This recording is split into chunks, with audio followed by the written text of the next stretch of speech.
Welcome to the Courageous Entrepreneur Show. This is the show that shares information and inspiration to help you break free from self-doubt, limiting beliefs, and disempowering patterns and break through to create the thriving, successful business you dream of and deserve. I'm your host, Winnie Anderson. The show features interviews with entrepreneurs who've overcome amazing challenges to create success on their terms and experts who share insight and practical information that can help you get past your fears, blocks, and move forward with courage, confidence, and clarity. The show is available in both video and audio formats on a variety of platforms, including iTunes, iHeartRadio, in the Google Play Store, on YouTube, and on my website at winnieanderson.com. If you like what you hear, I hope you'll share the show with others, and I hope you'll decide to join my community. You can become a fan of the show on my site at winnieanderson.com/fans. When you do, you'll get episodes delivered right to your inbox along with information, tips, and resources to help you consistently move forward with courage, confidence, and clarity. I want to help you position and pre-sell yourself as the unique solution provider you are, and ultimately to profit from your expertise and build a business in alignment with your faith, beliefs, and values. You know, as we build our businesses, we quickly come to the realization that we just can't do everything ourselves if we truly want to build a business and not just a glorified job. I know well how scary it is to make a hiring decision, the first third, I should say, of my career in human resources, specializing in recruitment and staff development. There's no more important decision that you'll make than who to bring on board, and that's especially true when you're an entrepreneur. But how do you do it? How do you find, choose, and work with someone effectively? To answer that, I thought I'd go to the horse's mouth, so to speak, and talk directly to a virtual assistant. Beatrice Ten Tai is a virtual assistant who I connected with in a Facebook group. She recently wrote a post that I described as a rant, and it talked about the big mistake that entrepreneurs make by not hiring a VA. She's got an extensive background in corporate and organizational life where she built her skills in administration, organization, project management, and problem solving. Listen in as Beatrice and I discuss why entrepreneurs find it so difficult and actually fear working with a VA, why she doesn't recommend that you just dive into asking questions when interviewing a VA, when you should start thinking about getting virtual help, and it's likely going to surprise you. We'll talk about mistakes made when hiring and managing a virtual assistant and what to consider when you know you need help but can't seem to find the right person. As always, listen all the way to the end where I'll share your cocktail exercise and action step for this episode. All right, Beatrice, thank you so much for coming today. You're so welcome, and I'm so happy to be invited to your show. Thank you so much, Winnie. You're welcome. So let's just dive right in here. We met in a Facebook group, and I don't remember now if you were posting to the group itself or to your own page. It was a pretty long post, yes. What I would consider almost a rant, and it was talking about how entrepreneurs can be fearful of working with a VA, and they drag their feet with working with one. I was amening you the entire time I was reading it. So that's really what led us to connect for this interview. Yes. So let's just jump right in and talk about some of the reasons why entrepreneurs resist a VA. Can you share some of them? Yes, I think the most important and the most forward point is really that people are fearful. They are fearful of losing control. They are fearful of handing things over to somebody else who might not do it as well as they know that they can do it. Those are really the 2 points. And it's very, very difficult for entrepreneurs to sort of jump over that point and trust somebody else and really hand over work and just sort of give it a try. Finding the right VA is important, and I think that is another area that we should maybe touch on. Yeah, we will talk about that. I think you're right. I think that it reminds me of just being a manager in corporate life. I was a manager. I ran the biggest department in my division at one point. And then when, just before I was in my car accident, I was almost the assistant executive director. I was the director of HR and chapter operations for a large chapter of the American Red Cross. Yeah. So I was responsible for a lot of people. And of course, as the leader, right, you're responsible. So to give something to someone and have them not deliver, it's a fear, because, they're going to reflect poorly on you. It does. Absolutely. And I think the other thing that plays into this is also that very often entrepreneurs who start working or are looking for VA, they are still in the employer-employee mode, right? So that puts a whole different aspect on the relationship. A virtual assistant is really a business owner, such as you are, such as everybody else. And therefore, we take responsibility for our work. We are proud about how we work. And that is something that the people need to sort of learn. Yes. I agree with you. I think it can be difficult to when you are the business owner hiring the VA, it can be difficult to get that mindset out of your head, especially if you've been a manager for a long time like I was. You're just, you're used to that. But there are, and I don't know if we'll have time to go into this. I may have an accounting or finance expert or a legal expert to come on to really talk about this. There are people who, in my opinion, misclassify and mistreat their VA. They're really treating them like an employee. And that is a very dangerous place to be in for a lot of reasons. But let's talk about some of the issues around hiring your first VA and getting more comfortable with that. I know when I hired my first VA, oh my gosh, I was nowhere near ready for one, but I had been working with a coach who kept telling me, you need to get a VA, you need to get a VA. Well, I'm lucky I knew what a VA was. I guess in theory, I knew I was busy, but I wasn't really ready. I didn't know. So can you talk about that? How do you get ready? How do you know you're ready to hire a VA? I think basically anybody who starts his or her own business needs a VA. And ideally from the beginning. However, there's of course the money issue, right? You're starting a business, you don't make enough money yet, and then your fear factor, oh my God, I don't even know myself yet exactly what I'm doing. So how am I going to hand over a work to a VA? However, I think it's really the connection. It's during the intake process. It's during the time when you really look for a VA. You don't only speak with one, you speak with a number of VAs. And therefore, during these discussions, the VA ideally guides you through how to start working with her, how to build the relationship, because you want to have a VA who really treats your business the way you treat it yourself, right? And it really identifies with you, really looks after you, really sort of brainstorms with you, ideally.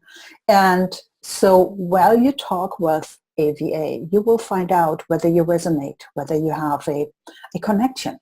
And if that connection is there, for me, it's the end. Because I work in relationships, the most important part of a VA-client relationship, in my opinion, is the relationship, the trust that you build with each other. Right. So in talking with a number of VAs, you will find out whether you have that connection. And there's a few other aspects as well. Obviously, the kind of work that you have to hand over, because every business has different work that they need to have looked after. It's always administrative, obviously, in nature. So basically what you want to think of is somebody who will look at and after the back end of your office. So basically all the administrative stuff that you have to deal with. That frees you up time to go out and generate income. But I have had my share of clients that also have gone, that I let go or that went somewhere else, decided to stop their business, to halve their business, whichever way it was. And if you work in a good relationship, you can even help people after that, or you can help them find somebody else. But really the point is, don't be fearful. Just go out and interview people and make a list of what kind of tasks you want to have done. And one of my things is, and that's a very valuable tip I'm going to give you now, is start with your procrastination list, because we all have one. We all have a list, and even I do. I have a list of things that I don't want to do, or that I really like, or that are not that urgent yet. And that is usually a very good way of starting. So just take your heart into your hands, put it out, and connect with people. Yeah, and I think that even that, though, is something that people find difficult to do. You mentioned just start interviewing people. I am a former human resources professional. I was an interviewer, a recruiter, and I used to teach people how to interview. It is one of the things they despise doing. Even managers, even who I supported and who I coached, within the company, and who I was their recruiter, they still hated doing interviews. So do you have any favorite questions or things like that you like to see people ask their VAs? Yeah, what I usually do is, when I, from the VA side, start talking with a potential client, is in order to get a feel for whether we really resonate, whether we think we have a connection, we talk about anything but the business for about 10, 15 minutes. So we talk about, where did you grow up? What are your hobbies? Do you have children? Do you have pets? Where do you go during vacation? Just to sort of get a feel for how each of us expresses herself, and whether the other party likes, right? Do I like what I'm hearing from the potential client? Does the business owner like how I express myself, what I say, all these things, my body language, because very often I do these calls on Zoom because I want to see the person. So how is the body language? How is the eye contact? All these things. And then once we have a feeling after 10, 15 minutes, and if it's positive, then it is so much easier to ease into the workload, what has to be handed over. So that is a process that I really like to do, and that has proven itself to be very, very effective. Okay. Yeah, I know when I hired this first VA, she came recommended to me by a coach who I worked with. And this person, like I said, I probably didn't know what I needed her to do to begin with, but I was not happy with her performance. And I think a big part of it was that I just took her as a recommendation. So recommendations are great places to start because, what are you going to do? Run an ad? Not that you couldn't, but most people don't want to do that, right? Exactly. So you get some recommendations, but you do still have to conduct an interview. Yes. Even though this person is not an employee, you are still hiring a vendor, right? You're entering into an agreement with a vendor. Going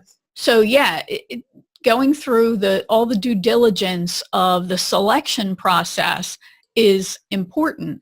One of the problems that I've seen people one of the mistakes I've seen people make both in corporate life and as employers, looking for a VA or anybody else, is that they have more than one job that they're trying to really fill.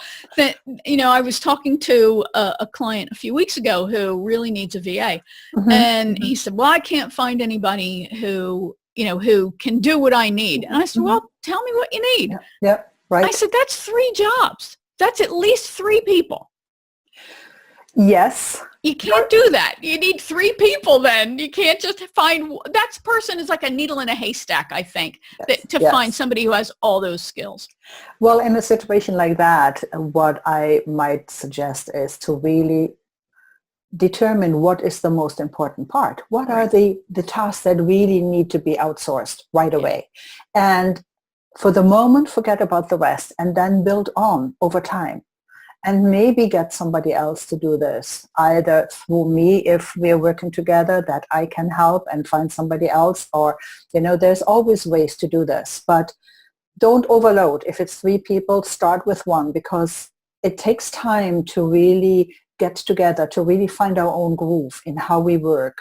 Because I take over, or I try to imitate, copy your language. So when I connect with your clients, I want your clients to have one kind of language from my client and me, so that we as a team have one view, right? So people don't want to have different languages. They Right. want to have like one business face, so Yeah. to speak. So if you start with 2 or 3 people, you'll be totally overwhelmed.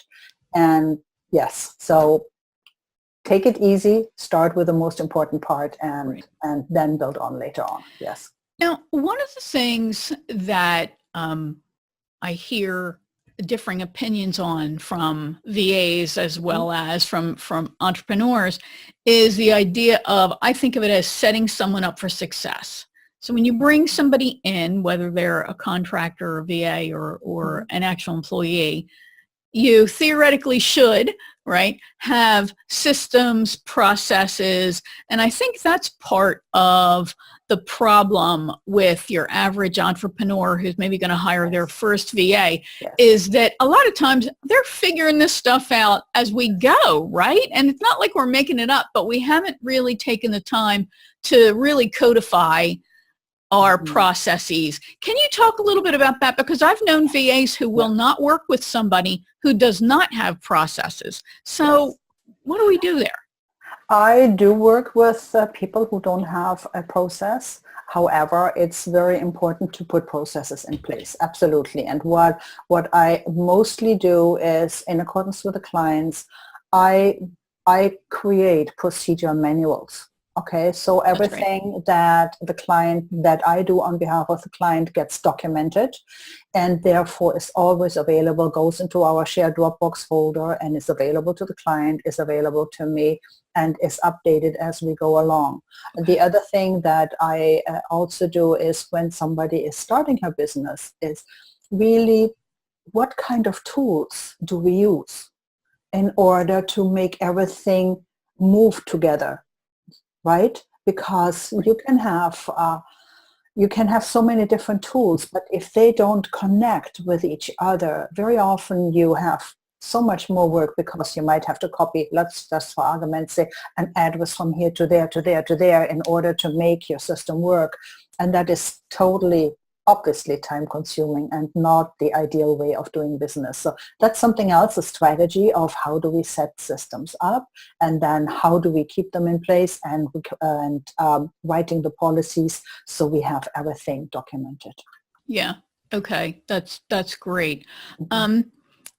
Another issue is this issue of management, right? I've had clients who swing wildly. I worked with a chef / owner of a restaurant, and in many ways he made me crazy. And actually, I no longer work with restaurants now because of him. And one reason why was he would never make a decision and would just abdicate decisions to me. No. And no, it's not my business. I'll help you decide, but it's not my business. I'm not going to say this is what we should do. I will help, like I said, I'll help you decide. So can you talk a little bit about this issue of leadership and management of your VAs? Because then, of course, there's the horror person who's the micromanager who makes you nuts. So let's talk about these people in general. Okay. Now, just as a framework, overall, any decision is the decision of the business owner. Right. Okay? And that is very clearly stated in my policies and procedures. However, I find that when I work with a client for a longer time and we really know each other, very small decisions I can take and the client expects me to take. It's usually not really discussed. It just sort of happens. Like, for example, I have a client Okay. who is very, very tall. When I book a flight for him over the last year, I've automatically chosen a seat for him where he has more space, which costs a little bit more money, but he is ever so grateful. Right. Because, if he has to fold himself into one of those seats and he flies to California, by the time he arrives, he's like exhausted and he Yeah. has to go into a meeting. So those are things that I can decide over time. Mm-hmm. However, in the beginning of the relationship, I never, ever, ever take any decisions. I always ask and want to have feedback. And I think it's very important to create that, because that Yeah. creates trust. The other thing, coming back to the micromanaging client, I did have a client like that at some point. And it was a very young relationship. I loved her. She was awesome. She was open. She was full of life, humor, energy. I just adored this woman. However, I found her stifling in a way. She was stifling me because she was trying to really manage me. And so at some point I sent her an email. I believe it was an email, or maybe I called her and said, hey, can we have a talk? And we talked about this. And I was prepared having to let her go if she didn't realize what was going on and that it was stifling me. Luckily for both of us, she was understandable and understanding. And we agreed on just a little tool, like just a little thing whereby whenever she sent me a micromanaging email, I would just return it and put a smiley. That was all I did. And so she realized she had that visual that she was micromanaging, and it took about 2 months and we were okay. It still happened every once in a while, but Sure. when that happens, don't give up. It's just something that people are used to, and it's open communication, which is so important in a client VA relationship, because that builds the trust, that allows the Right. trust to really come forward and grow so that we are one team. Yeah, I agree with you. And I think that back to the issue of trust and parameters, I think that part of it also is sitting down and talking about the situations the person is going to handle. And here are my parameters. I'm Mm-hmm. fine if you make a decision and tell me about it later within, this dollar range or whatever, or these set of conditions. Yes. Anything Yes. beyond that, hey, you need to Yes. let me decide. Yeah, I think that's Absolutely. great. Absolutely. Because one thing is, it's the client's business. It's not mine. I identify with the business. I Right. treat it as if it was my own, but it is the client's business. So, of Yeah, course. and I think it's common to swing wildly. In one way, you don't want to be a micromanager, so you just give the person free rein, which Right. isn't good either. But Yes. then you're so terrified that mistakes will be made and that you'll have problems that you can micromanage. So I think we're all trying to find that nice, happy medium where we're providing the leadership that we need to, we're providing the parameters that we need to, but we're not making anybody nuts. So. Absolutely. And that takes time. And that is something that very often can happen in the beginning of the working relationship. But it shouldn't be very long. And the pendulum should be swinging less and less and less until it's pretty even. Yes. Great. Any final tips that you have for somebody who is about to begin this process of hiring their first VA? I think, yes. Don't only speak with one, speak with a few VAs so that you're really sure as to who you feel the most comfortable with and who you feel is the best candidate to do the work that you need to hand over. And tip number 2 is really give it time. Don't expect your VA to know your business within 1 month. That will never work. Right. I always say to a potential client, it can take up to half a year before we have fully found our groove, because the trust is building up over time. And the more trust there is, the more open both sides are, right? You as a business owner, you're not going to tell me about your deepest misery in your business in my first month of working with you. But after time, when you trust me and we have this relationship, you might open up and I might be able to help you there too. So give it time. Give it up to half a year before you really have found your groove with your VA, and just roll with it and be open. Yeah. Yeah. Great information and great insight, Beatrice. Why don't you just take a couple of minutes to tell folks exactly what it is you do as a VA? Who do you work with? What are your specialties and how they can learn more about you and get in touch with you? Well, thank you so much, Winnie. I gladly do this. Yes. My clientele is mostly coaches. Really interesting. I never really decided to work with coaches. I seem to attract them, which sometimes makes me think, what is the universe telling me here? You know? But I love working with coaches. They are just, my clients are awesome. I work with a very select clientele. At the moment, I have 5 clients that I work with, and my range of work is so different for every single one of them. I've done some amazing different stuff. I've done very regular, simple work, and it can start with scheduling. It goes over to WordPress blog posting, WordPress updates. It's a lot of internet research. Sometimes it's even, I had a client once who wanted to have a puzzle made, and it was supposed to be something like 6 by 8 feet. Wow. And it had to be out of wood, and it was supposed to have blocks of puzzle pieces that were big enough to write on the back. So then the whole piece had to be sandwiched between 2 plexiglass sheets. And I loved it. This is not your typical VA work, and some people might say, no, I don't do this. But I dived into it and I did it, and I had fun with it. I found, in fact, a puzzle maker in the States who did this puzzle, delivered it, and everybody was totally excited about it. So that's great. The range of work that I do is so full of variety that it's, just think about the administrative back end of your office and throw in some weird stuff, I mean, I do dinner reservations, I buy movie tickets, I do all of these things as well. My advice is think about everything that you do that does not make you money.